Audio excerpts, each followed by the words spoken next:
కానీ మీరు ఒకటి చెప్పండి, అంటే మీరు చంద్రబాబు గారికి కూడా సన్నిహితంగా ఉన్నారు. చంద్రబాబు నాయుడు గారికి కూడా ఆయనకి చాలా వరకు అసలు ఈ కుల భావనలు దూరంగా పెడతారు, అన్ని కులాలను కలుపుకెళ్తారు అనేటువంటిది ఒక ఉన్నది కదా. నాకు నమ్మకం ఉంది అతని మీద. అతను ఒక కులం వల్ల పైకి రాల, అన్ని సామాజిక వర్గాలు కూడా అతన్ని యాక్సెప్ట్ చేసినాయి. ఆఫ్ ది రికార్డ్ ఒకటి చెప్తాను మీకు. అంటే లైవ్లో వెళ్ళేది, ఆఫ్ ది రికార్డ్ ఏం లేదు, మొత్తం వెళ్తానే ఉంటుంది. చెప్పండి, పర్లేదు. చిత్తూరు జిల్లా నుంచి కృష్ణా జిల్లాలో సంబంధం అంటే అంత తేలికైంది కాదు. కృష్ణా వెస్ట్ గుంటూరు ఆ సామాజిక వర్గంలో వాళ్ళు చాలా పెద్ద మనుషుల కింద లెక్క. రాయలసీమలో మమ్మల్ని ఎట్ట బల్జీల కింద చూస్తారు, అక్కడ కమ్మ ప్రాంతంలో కూడా అట్టే చూస్తారు వాళ్ళు. కాబట్టి అతనికి ఆ బేస్లోంచి రాలా, అతను పొలిటికల్ స్ట్రక్చర్లోంచి వచ్చాడు అతను.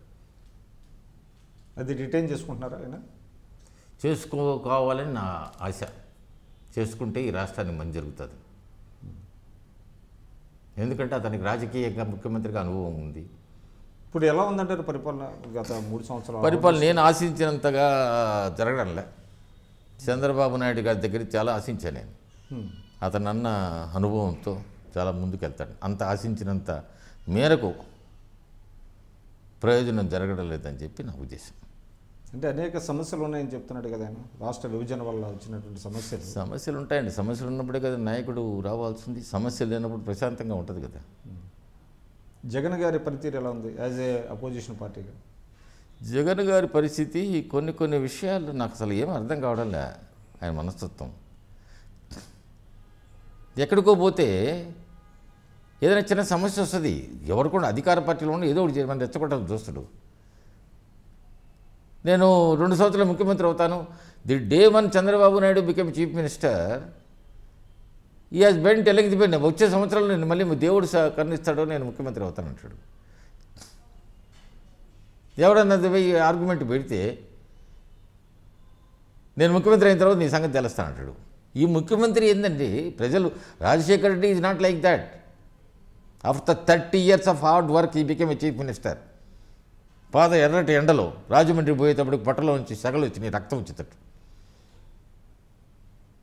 నువ్వు మాటికొస్తే ముఖ్యమంత్రి, నువ్వు కలుపుకోవాలని లేకపోతే, ఇప్పుడు నేను ఎమ్మెల్యేలు వెళ్ళిపోయిన వాళ్ళందరూ వాళ్ళు చెప్పి సత్యమని చెప్పను, కానీ ఏదో కారణం లేకపోతే ఎందుకు విడిపోతారు? నేను ఈరోజు రఘువీరారెడ్డి బాగా చూస్తూ ఉన్నాడు కాబట్టి ఉన్నా కాంగ్రెస్లో. కొన్ని పరిస్థితుల ప్రభావం అయితేనే ఇంకోటైతే he treats me like real senior. ప్రతి చిన్నదానికి అన్నా ఎట చేస్తే బాగుంటుంది. అవతల ఏమైనా చేసుకోవచ్చు. అంటే ఒక నాయకుడు అనేవాడు తన ఫ్లాక్ని he has to keep together. అది జగన్ గారు చేయలేకపోతున్నారు, దాని వల్ల కావడంలే.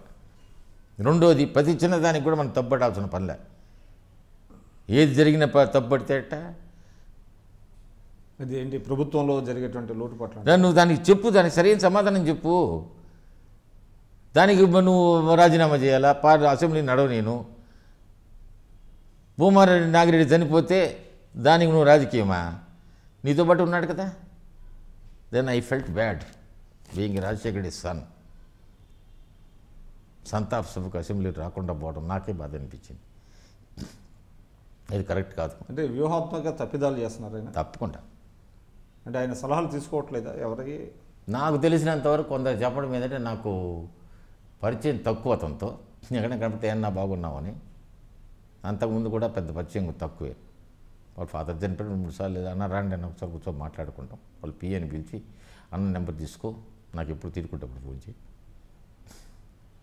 రాజశేఖర రెడ్డి గారు ఎలా ఉండేవాళ్ళు అండి? రాజశేఖర రెడ్డి ప్రతిదీ మాట్లాడేవాడు. రాజశేఖర రెడ్డికి ప్రతి ఎవరు చెప్పినా వినేవాడు. చెప్పి ఇప్పుడు కొన్ని క్యాబినెట్ మీటింగ్లో చెప్పేవాడు. ఎవరైనా అపోజ్ చేస్తే సరేలే మళ్ళీ పెట్టుకుంటలే క్యాబినెట్ మీటింగ్ అని చెప్పి, మళ్ళీ అజెండాలో మళ్ళీ పెట్టండి అని చెప్పి వాడిని రూమ్ పిలుచుకొని మాట్లాడేవాడు. ఇది ఎంత అవసరం వచ్చిందో అందుకని చేయాల్సి వచ్చింది మనం. అట్టా సార్ మాకు తెలియదు సార్ అని చెప్పి సంతకం పెట్టుకున్నాడు. డిసెంట్ నోట్ లేకుండా చేసుకున్నాడు అతను. తను అనుకుంది కూడా సాధించుకున్నాడు. ఏంటది? అంటే ఏం సాధించారు? రాజకీయాల్లో తను అనుకున్నట్టుగా ప్రభుత్వాన్ని నడిపేదానికి సిద్ధం అంటే చేసుకున్నాడు. ఒక ప్రాంతీయ పార్టీలాగా కాంగ్రెస్ పార్టీ Yes, నడిపించారు. నడిపించాడు, అది అధిష్టానం నుంచి ఆయన తెచ్చుకోగలిగాడు ఆయన యాక్సెప్టెన్స్. రాజశేఖర రెడ్డి ఎవరు మామూలుడు కాదు అని చెప్పి ఆయన వాళ్ళ దృష్టికి తెచ్చుకున్నాడు. అతను బలమైన నాయకుడు అని చెప్పి నాకు చాలా సంతోషంగా ఉంది. ఐ డ్రీమ్లో నా రాజకీయ అనుభవాల గురించి పాలు పంచుకునే దానికి అవకాశం కూడా కలిగింది. నేను రాజకీయాల్లో గత 40 సంవత్సరాల రాజకీయాల్లో ఉన్నాను. మాదాస్ గంగాధరం వృత్తిరీత్యా న్యాయవాదిని. శాసనమండలిలో 2 సార్లు సభ్యులుగా ఉన్నాను. ఈనాడు ఆంధ్రప్రదేశ్ కాంగ్రెస్ కమిటీలో సీనియర్ ఉపాధ్యక్షుడి కింద నా బాధ్యతలు నెరవేరుస్తున్నాను. గత 30 సంవత్సరాల నుంచి నా అనుభవాలు గురించి నిష్పక్షపాతంగా ఏమీ దాచుకోకుండా చెప్పడం జరిగింది. ఇవి సరైనైతే నన్ను ఆశీర్వదించండి.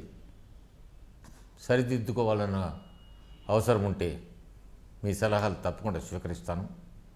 కొన్ని కష్టమైన నిష్ఠూరమైన కానీ మీ సలహాలు స్వీకరించడానికి సిద్ధంగా ఉన్నా.